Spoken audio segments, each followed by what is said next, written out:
Hey yo guys, it's another Friday and I'm going to show you what I did for this week. Alright guys, so basically this week I worked on controls and also doing some frames for basically once I get like everything ready. So let's look at the controls. I know I mentioned last week that I made some controls for this guy over here. He looks a little bit different because I was trying to make it work, but this one is basically the one we're going to be focusing on, and this one has working controls. So if I hit this pressure plate, it'll go right. If I hit this pressure plate, it'll go left. Now I can just tap it and go in a certain amount.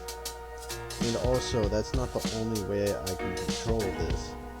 So instead of using the pressure plates, if I walk up to this and then press 2, I can go into the chat where I can press right or left. So let's go left, and it will go left.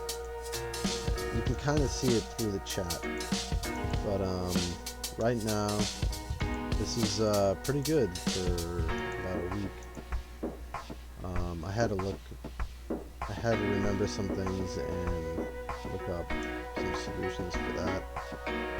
But yeah, that's it for the controls so far. I think it's good enough to possibly just go with, start doing like all these frames.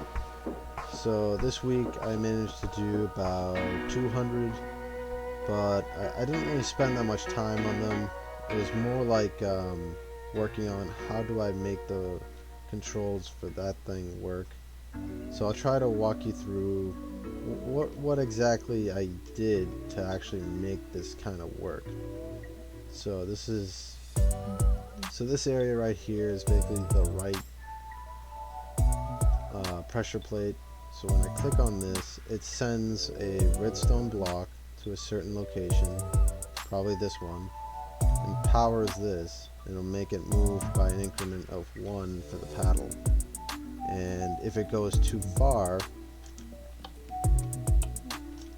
it'll actually make another block which blocks the signal going to that thing to make the increment go up. So it's basically going to hit a wall on the screen over here. And I guess it's the same thing for the left side also.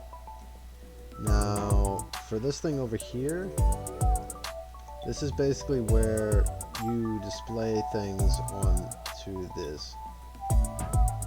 I'm not going to go really overly into what's inside these blocks. Other than that, it will it basically makes it appear on the screen. I might explain it later, but for right now I don't feel the need to. Okay, so how did I do the no pressure plate commands, like that thing? So over here we have a repeating command block, which has basically something that says, well, these line of command blocks are basically wondering where is the player in relation to like a certain block.